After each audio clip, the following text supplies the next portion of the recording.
But not in the first one. Bro, ain't shit happened in this movie. I don't know if it was obvious from day one or if it's one of those retrospective things. But Terrifier 1 is just an excuse to see if people would like Art the Clown, which is not necessarily a bad thing. But in this case, it is. Terrifier 1 is sadistic, and the acting sucks. I would know, I'm also a terrible actor. Not to mention the director was like, I could probably fund a movie with this. I jest, but they are very low budget. Well, one is very, the other is just low. But still, it's the best kind of low budget. It's not something that can be described, but look at how the first one ends. Good luck with your interview tomorrow.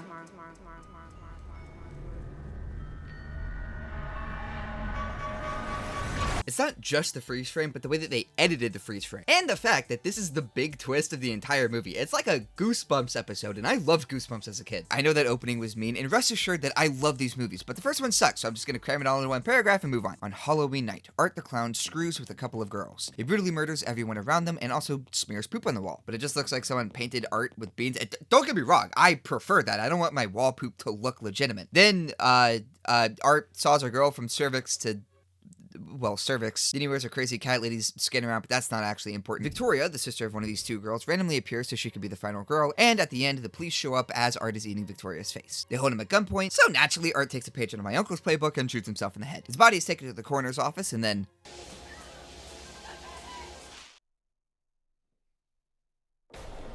this is the moment that Art gets chosen as a champion of evil and is granted immortality or something pretty darn close to it, which will make more sense later. Speaking of, a year after the attacks, Victoria wakes up from the coma she was apparently in and is interviewed, but her life is now a living hell. Children are frightened of her, she's uglier than my ex-wife, and to top it all off, the interviewer is mocking her behind the scenes. So Victoria snaps, killing the reporter. This makes more sense after the very end of Terrifier 2, and I would jump the shark to explain it, but if you rewatch this video, my YouTube points go up, so I'm not going to spoil it. That's literally everything important from Terrifier 1. Like I said, the movie was more of an excuse to see if Art genuinely resonated with audiences, and luckily for us, he did.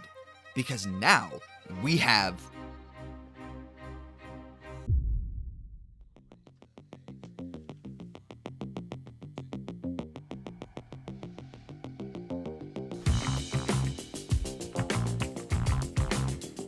I love this movie. I stumbled into it by accident because I was watching Smile, but when I saw the first show was like 30 minutes after Smile ended, I looked at my girlfriend and said, hey, do you want to do a double feature? Yeah, sure, I don't care. Alright, cool.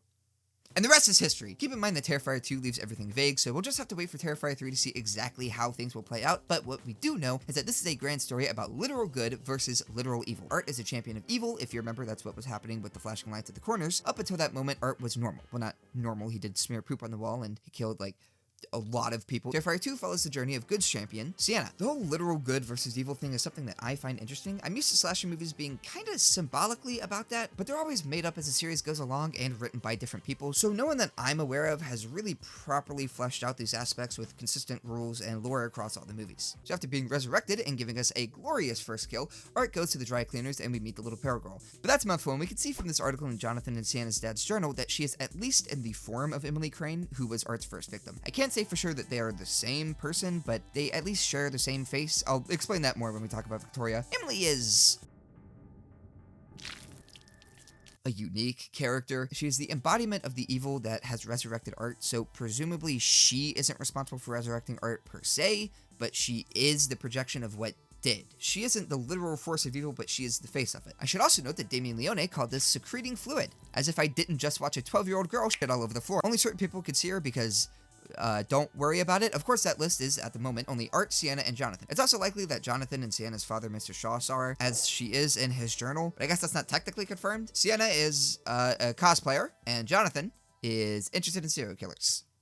I don't know, dude. I love this movie, but I got nothing to say about the characters. They're fine. They're there. They're cool. Sienna's cool. Jonathan, he gets better. Look, they have a strong familiar bond, and that's what matters. After a fun dinner, we see Jonathan flipping through their dad's notebook. There's a lot of weird stuff in there. Odd drawings, articles about Art the Clown, weird prophetic stuff. Actually, it's Halloween, and Sienna's dressing up as the Valkyrie from one of his drawings. The one where Valkyrie has just decapitated a monster. I wonder if that's foreshadowing anything. Ooh, the Clown Cafe. Everybody loves this part. Fun fact, this line of people are from the Indiegogo campaign that helped fund the movie. Oh, no, the Indiegogo people! So believe it or not, the Clown Cafe is more than a dream.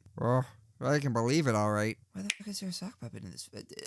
It's a divine test. Good wants to choose Sienna as a champion, but one does not simply become a champion for good. I mean, geez, just look what happened to Sienna's father. Apparently, knowing that it's a divine test is a spoiler, but I thought it was one of the more obvious bits, so I'm not worried about that. Sienna passes the test by deciding to stand up to Art. Not literally, she was shot in the leg, but with a sword. Damien called this moment a baptism of the sword, and said that this is the moment when Sienna's place as a champion for good was officially locked in. As a reward for her bravery, the sword catches on fire and burns Sienna's sick homemade Valkyrie wings. Friggin' thanks, I guess. You prick. Sienna's mom blames her for not blowing out the candles, but Sienna knows she did, so this whole thing is the first clue that something is afoot. Then, basically, over an hour a movie happens that isn't relevant to this video. It's essentially just Sienna and Jonathan figuring out slowly that Art is specifically after them for some reason, as Art slowly kills everyone close to Sienna. They don't know the reason because a lot what they're going off of is their dad's journal, and he basically knew nothing. Confirmed in the director's commentary, Mr. Shaw was a vessel for the supernatural good trying to reach Sienna. He knew that he had to get the sword, and he knew that she was important, but he didn't actually know why. Since he didn't know what he was doing, the evil started to leak through, and he couldn't handle it. He became abusive and started seeing visions before offing himself sometime before this. He's an odd inclusion to the puzzle, but unfortunately, I don't think there's anything more concrete to say about him until Terrifier 3 gives us more. I should also add, I didn't brush aside the bulk of this movie because it's meaningless. The overarching goal is for Art to find Sienna and get her to the Terrifier so that he can push her into the Hell Pit, because that's the only way for him to kill her. It's just that the details of that aren't really necessary for me to cover in this video specifically. Once Art gets into the Terrifier, the first fight between Sienna and Art begins.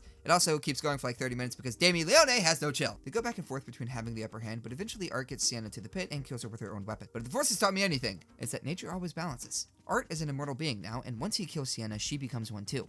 She wasn't crawling out of the pit because she somehow survived. She's crawling out of the pit because good resurrected her, and she still has a clown to kill. Though nobody knew this at the time, she grabs the only weapon that could kill Art and chops away at my heart. Sorry, Art. At Art. It's honest mistake, guys. My bad. With Art dead, Sienna and Jonathan can rest easy. Until the sequel, and now that the movie is over, let me hit you with some fun facts. After the Clown Cafe scene, Sienna is wearing a sweater with Art's color scheme. This is because Art is subconsciously in her mind. The scene with Art and Emily watching the TV is the same as it is in Terrifier 1, but Emily wasn't seen in Terrifier 1 because we, the audience, are normal people, and normal people can't see her. Dead Possum's name is Possum Pete. Rest in peace, Possum Pete. Both Sienna and Brooke were in the Killy and Geeves Trump speed dating sketch. Sienna was also in the OnlyFans dad sketch, and someone at a con desperately needs to ask her about that. According to writer-director Damien Leone, one of Art's MOs is smearing shit everywhere.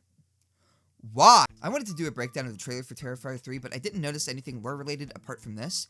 Still buried there, isn't it? Might be the only thing that could stop them. The line is referring to the dagger, and that leads me to believe this distinguished gentleman is the smith who created it. Unless he's creating a new weapon for Sienna here, but while definitely possible, I'm not confident that that's what's happening. Plus, anything I could say would be purely speculation, and I wanted this video to be all facts. I just realized that I never mentioned All Hallows Eve or The Ninth Circle, which were Art's first appearances. It seems like a lot of people aren't aware of this, but those movies are not canon to the Terrifier movies. Damien Leone doth proclaimed it to be, according to every user on the Terrifier subreddit. But while they aren't canon, there are a lot of references and reworked ideas that make their way into the Terrifier franchise. Think of these more like the unaired pilot of a show rather than a direct precursor. So not necessary to talk about in detail for this video, but a great place to go if you want fuel for your Terrifier conspiracy theories. And now that the movie is over, big twist! In credit, there's an end credit scene. Oh boy, so what happens in this end credit scene? Victoria gives birth to Art the Clown's head. Well, giving birth to a demon clown's head after he's been decapitated so that he may be reborn and rain terror and destruction once more is tight! Nothing is tight about childbirth, sir. My ex-wife taught me that. Don't use the Ryan George format to make loose vagina jokes. Whoops. Whoopsie. Don't ever think you can get through a film discussion written by me without a Ryan George segment. It's against my political beliefs. So what's interesting about this scene, apart from the obvious, is that Damien specified Victoria has been slowly possessed prior to this scene, hence why she's in a nut house, but when we see her now, she's being fully possessed by Emily. We could tell this because she has the same glowy eyes, which I somehow didn't pick up on the first 6 times watching the movie. This means that anytime we see her in Terrifier 3, we aren't looking at the old Victoria, we're looking at Emily. And speaking of Emily, is this Emily? Victoria was possessed by the little pale girl, but what was Emily? Was she turned, or did evil simply choose to go with a face that is relevant to Art? I personally think it's the latter, but with how specifically she was pointed out, I wonder what role she may play in the future films. I don't know. I try not to steer into theory territory in this video because I'm not that good at it, but there are a lot of interesting theories on the subreddit if you want to know more. And with that, I have no more lore to give you. If you could do me a huge favor and subscribe, I'd really appreciate it, because I made a promise that I'd reach 1,000 subscribers by the end of this year, and if I don't, the liberals win. That's so stupid. Unfortunately, I am so hyped for Terrifier 3. I wish I wasn't hyped, but sometimes life is unfair. Just ask Allie. Or Frankie Muniz, I don't know. If Terrifier 3 isn't good, I am genuinely going to be depressed for like a month. My poor therapist. I'm in such a vulnerable position. Damien, Damien, please don't let me down.